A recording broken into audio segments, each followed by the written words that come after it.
अस्सलाम वालेकुम everyone, this is D3 8th edition, chapter number 5 exercise 5 है कोऑर्डिनेट ज्योमेट्री। और क्वेश्चन नंबर 2 हम इसका करने की कोशिश करेंगे। कहते हैं if the distance between the points A and B is 10 units. Okay, A और B का जो डिस्टेंस है वो ऑलरेडी दिया हुआ है विच इज़ 10 यूनिट्स। ठीक है, thank you so much for them. और पॉइंट A के बारे में लिखा हुआ है कि वो है P एंड 0, P, 0। और पॉइंट बी के बारे में लिखा हुआ है कि वो है 0, P। ठीक है, find the possible values of P। ये लिखा हुआ है ए के पॉइंट, ये लिखे हुए बी के पॉइंट और ये लिखा हुआ डिस्टेंस। मैंने थोड़ी देर पहले आपको क्या सिखाया था पिछली वीडियो में कि ए और बी का डिस्टेंस जो है उसका स्क्वायर रूट का फॉर्मूला क्या होता है, x2 माइनस x1 का whole square plus y2 minus y1 का होल स्क्वायर। ठीक है, तो ये दोनों माइनस होंगे आपस में, 0 माइनस P एज यूजल। ठीक है, 0 माइनस P का होल स्क्वायर प्लस ये P माइनस 0 होगा, P माइनस 0 का होल स्क्वायर। और इसकी जगह पर ये वैल्यू जो दी हुई है हमें 10, ये 10 लिख दी जाएगी। ठीक है, अब 0 माइनस P हो जाएगा माइनस P का होल स्क्वायर, P माइनस 0 हो जाएगा P का होल स्क्वायर। ठीक है, और यहाँ पर 10 रहा।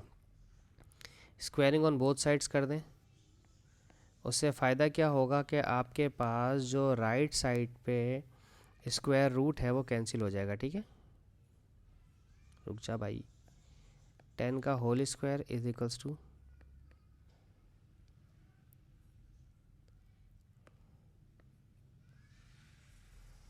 अच्छा ब्रैकेट के अंदर जो ये नेगेटिव P स्क्वायर है ये पॉजिटिव P स्क्वायर हो जाएगा, और जो ये वाला P स्क्वायर है ये तो सिर्फ प्लस P स्क्वायर ही रहेगा। ठीक है, और इसके ऊपर हमने स्क्वायर भी लगा दिया। ठीक है, यहाँ पर 10 का स्क्वायर ओपन होगा तो 100 हो जाएगा, क्योंकि 10 10 100 होता है, 2 दफ़ा 10 को मल्टीप्लाई करवाया।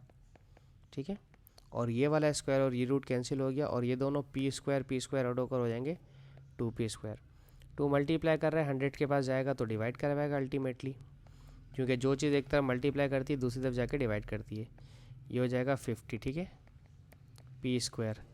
अब square root on both side लीजिए। ठीक है, क्योंकि पहले आपने अब रूट स्क्वायर हटाना है। ठीक है, square root on both sides अपनी मर्ज़ी से खुद से लेंगे। ठीक है, स्क्वायर रूट लीजिए 50 पर भी, स्क्वायर रूट लीजिए P स्क्वायर पर भी, ये स्क्वायर और ये कैंसिल हो जाएगा तो P अकेला बचेगा। और 50 का एलसीएम लेके चेक करते हैं, उन्होंने पॉसिबल वैल्यूज़ कहे ना, 2 25 ज़ा 5 5 ज़ा 25 5 1 ज़ा 5, ये पेयर बन गया तो बाहर आ गया, और रूट के अंदर 2 अकेला बचा प्लस माइनस। तो P के आंसर क्या आए हैं, P के आंसर आया है प्लस -5√2 एंड P का एक आंसर आया है प्लस का 5√2। ठीक है, ये 2 आंसर आए हैं, और उन्होंने यही कहा था कि 2 पॉसिबल वैल्यूज़ फाइंड आउट कीजिए, और हमने 2 पॉसिबल वैल्यूज़ फाइंड आउट कर लिए। ठीक है, अब हम देखते हैं इसका क्वेश्चन नंबर 3 के 3 में क्या बात हो रही है।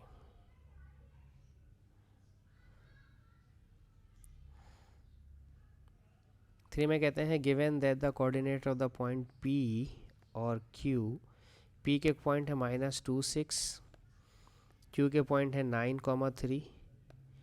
ऑप्शन ए में कहते हैं the coordinates of the point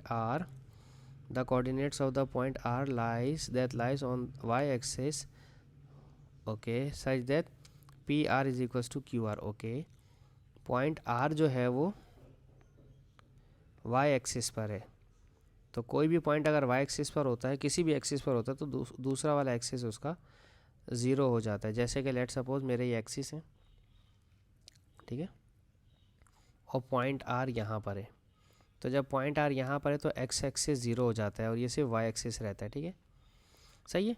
तो अब इन्होंने जो इन्फॉर्मेशन दी हुई है P R is equals to Q R, ये डिस्टेंस दिया हुआ है। ठीक है, इन्होंने बताया हुआ नहीं, लेकिन वो लिखा हुआ यहाँ पर इस तरह से कि पी से आर और क्यू से आर का डिस्टेंस फाइंड आउट करना है। तो हम distance of P R is equals to distance of Q R का फॉर्मूला लिखने की कोशिश करते हैं। ठीक है,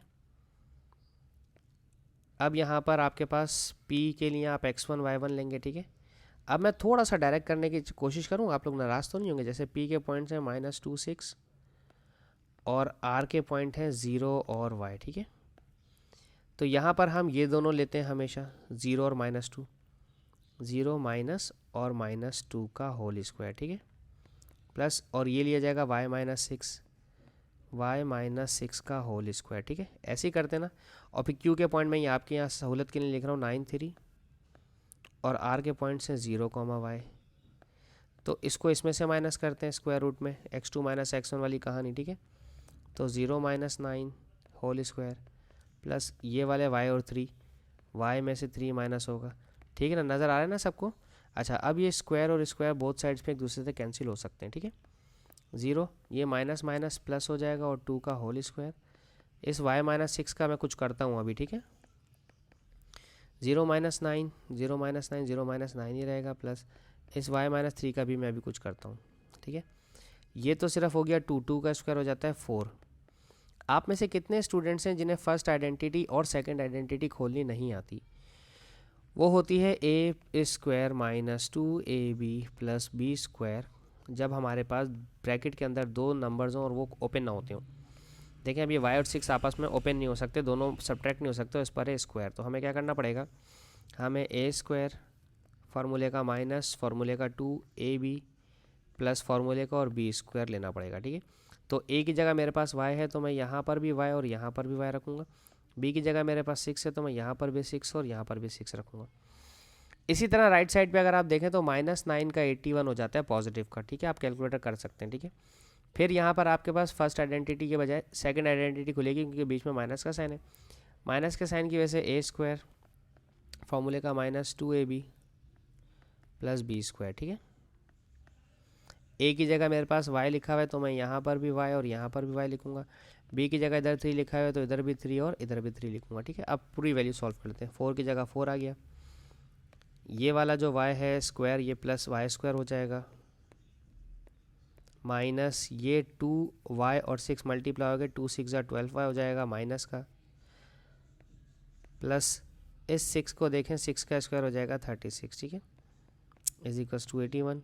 ये वाला y देखें ये बन जाएगा y स्क्वायर माइनस इन दोनों को तीनों को मल्टीप्लाई करवा दें, 2 3 6y प्लस 3 3 9, ठीक है। अब देखें एक चीज़ गौर से देखें, ये वाला y स्क्वायर जो है प्लस का है, ठीक है। ओफो, इसको भी अभी टेढ़ा होना है, सही है। और यहाँ पर भी जो ये वाला y स्क्वायर है ये भी प्लस का है। तो अब आप क्या करें, आप इन दोनों y स्क्वायर्स को काट दें, क्योंकि दोनों सेम साइन के साथ हैं ऑपोजिट तरफ, ठीक है। अब आप इस 4 और इस 36 को ऐड कर लें, जो कि हो जाएगा 40 माइनस का 12y एज इट इज़। फिर इस 81 और इस 9 को ऐड कर लें तो हो जाएगा 90 और ये हो जाएगा माइनस का 6y। अब इस माइनस के 6y को वहाँ भेजें और 40 को वहाँ भेज दें। माइनस के 12y के पास जो माइनस का 6y आएगा तो प्लस हो जाएगा, और 90 के पास 40 वहाँ जाएगा तो माइनस हो जाएगा, ठीक है। माइनस प्लस माइनस इन दोनों को सॉल्व करें आप, माइनस प्लस माइनस माइनस का 6y, इन दोनों को सॉल्व करें, 90 में से 40 माइनस हुआ तो मेरे पास बचता है 50, ठीक है।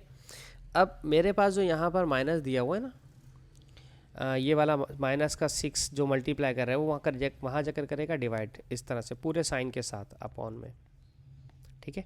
डिनोमिनेटर में तो माइनस का साइन छोड़ते नहीं तो वो फ्रैक्शन का हो जाएगा, ठीक है। अब इसे सॉल्व कर लें 550 के टेबल से, 6 8 48 होता है, ठीक है। बाकी बच गया 2, ठीक है।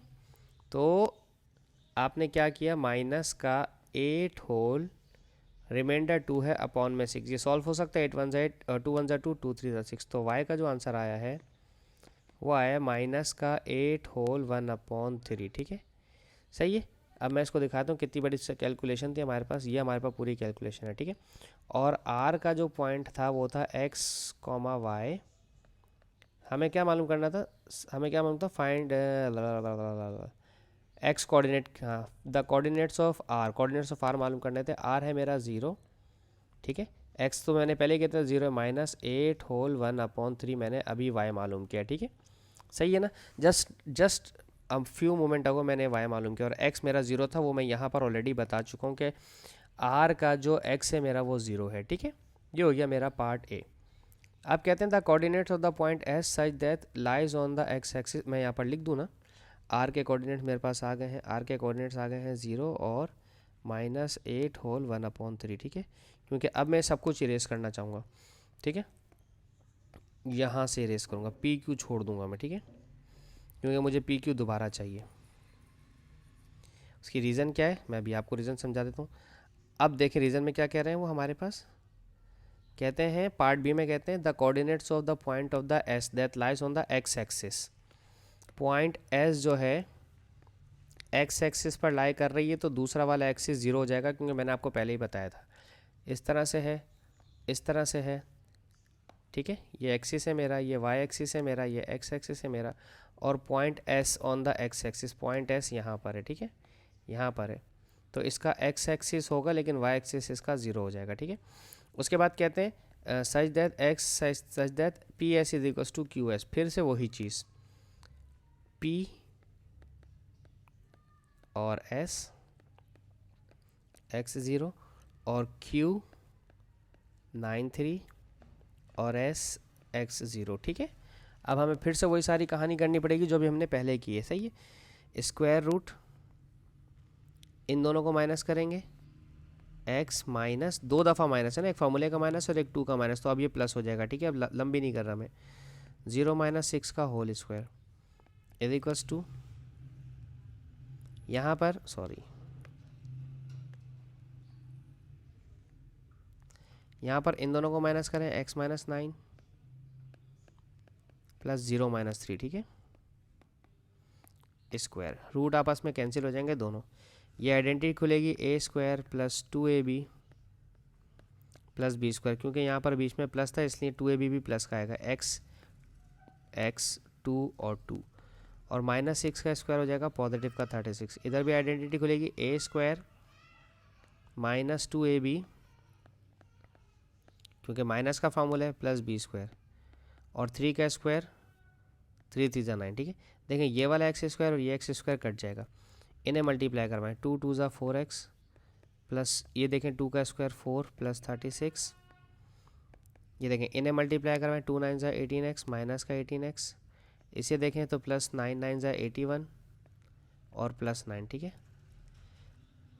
इसे प्लस कर दें 4x, 36 और 4 हो जाएगा 40 माइनस 18x, इसे जमा कर लें तो हो जाएगा 90 sign of the bigger value, -18 वहाँ भेज दें, 40 वहाँ भेज दें, 4x प्लस का 18x और 90 माइनस 40, ठीक है। 90 में से 40 किया तो कितना बचेगा 50, और 18 19 20 21 22 22 ऑफ x, ठीक है। अब ये 22 ऑफ x वहाँ जाकर करेगा डिवाइड, ठीक है, तो मल्टीप्लाई कर रहा है, अब ये पॉजिटिव का आ गया, 2 25 50, 2 11 22, तो 11 2 22 होता है, 23 24 25 3 बचा, 2 होल 3/11। तो s के जो कोऑर्डिनेट्स है x और y वाले, ये हमारे पास x का आंसर आया ना, तो x का आंसर क्या आ रहा है 2 होल 3/11 और y क्या आ गया 0, दैट्स इट, ठीक है जी। इसके साथ ही मेरी ये वीडियो ख़त्म होती है, होप्स आपको समझाने में कामयाब रहा हूँ। Thank you so much for watching my channel, अल्लाह हाफिज़।